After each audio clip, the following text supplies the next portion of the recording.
It's an ML Sports Take here from Rosie's Corner. Stop on by. Smells delicious in here. They've got the chili rolling today. They got the turkey slop going today as well. And pizza wing combinations. Don't forget, it's throughout the week. The comfort food. You get the meatloaf yesterday, the turkey today. Of course, tomorrow's the chicken and biscuit Wednesday. And your fish and mac and cheese coming up here in the next couple of days as well. Thursday, Friday. So definitely get on down here to Rosie's. Ask about gift cards. Ask about them catering your business lunches. A whole slew of things here at Rosie's Corner. And some sneaky hot and cold sandwiches on the menu as well, like your pastrami Reubens, your turkey clubs, your meatball bombers, your chicken parm sub. It's all here at Rosie's. Desserts, delicious brownie cheesecake in the fridge. How about that? Come on down and get that. Some drinks, some chips to go with those sandwiches as well. Chocolate milk for the kids up top, salads, chicken salads, you name it, here at Rosie's. Try the classic burger as well. It's all happening at Rosie's Corner. So the Philadelphia Eagles are back in the Super Bowl yet again, and I did a video yesterday about, Eagle fans enough. Like, stop complaining. You're a trademark franchise in the NFL, and that's what I wanted to really get into right now. When you are a perennial contender, when you are in all the time, and you come up short, as long as you've gotten one ring in that period of time, which the Buffalo Bills are still chasing and many others. 12 teams, by the way, still have yet to win a Super Bowl. 5 of those teams made the playoffs this year, and every one of them didn't win a Super Bowl. The Bills last one standing, and so we'll reset another year to see if somebody else can kind of carve away at that number. But when you, and I've talked about this with the Tampa Bay Lightning. Tampa Bay Lightning used to come up short all the time, arrive in the Cup Finals, the long run, fall short, and then all of a sudden they win a cup.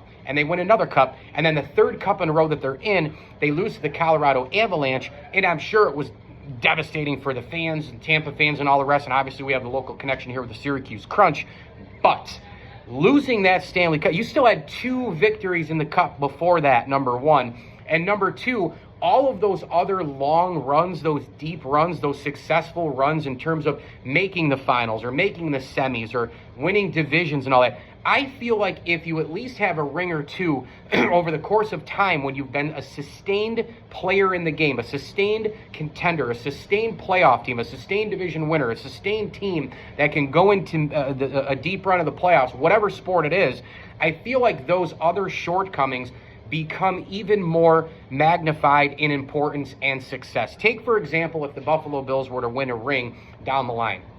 But if they did win a Super Bowl, this AFC Championship doesn't sting as much. You're like, you made the Final Four. 2020, you're like, Cinderella, surprised them, made the Final Four. A million division championships in a row.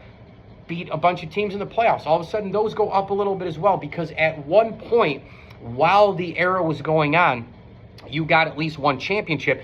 Think Seattle Seahawks. I know Seahawk fans aren't going to want to hear this, but they could have easily won back-to-back had they handed the ball to Marshawn Lynch instead of throwing on the 1-yard line. You know the whole story.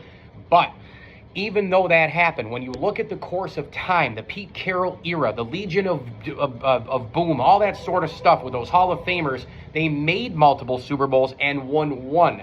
Think about the situation with the Indianapolis Colts. When you look at the era, you had to play in the Tom Brady era and all that. Aaron Rodgers only has one ring. Peyton Manning only got one ring with the Colts. A lot of people trying to, compare his before 30 career with Josh Allen. But when you look at the duration of it, Peyton Manning still got one ring, and they were always there every single year. Division championships, 12-win, 13-win seasons, making the Super Bowl, getting the Super Bowl win. Peyton ends up winning one in Denver as well.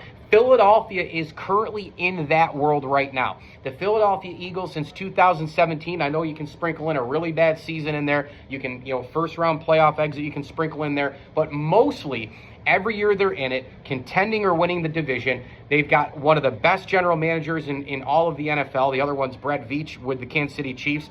Howie Roseman moving and shaking. He moved off of Carson Wentz. They draft Jalen Hurts. They went out and got big-time dudes from big-time schools. You look at Nakobe Dean. You look at Jalen Carter. You look at all these big-time players they've gotten. They traded for Saquon Barkley. They move off pieces. He knows how to build a roster. The O-line mashes. It's the best offensive line in football without Jason Kelsey this year still. The sustainability, the winning, the multiple, the million playoff bursts. They've been to 3 Super Bowls now since 2017. They took the Chiefs to the limit when Jalen Hurts outplayed Patrick Mahomes outside that fumble. And they beat Tom Brady's Patriots with Nick Foles as the backup quarterback.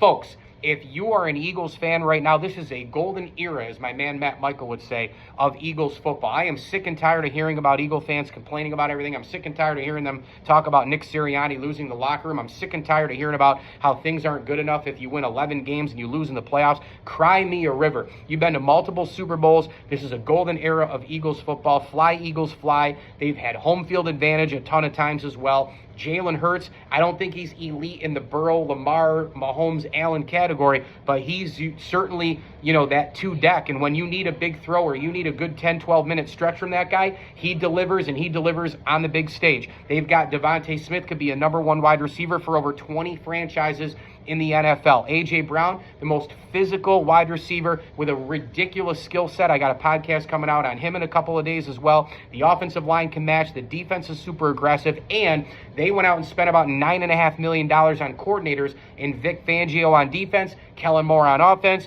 It was a slow start at the beginning. Now look at what's gone on. Since about week 10 or 11, comfort level, aggressiveness on defense, cohesion, putting people in the right spots.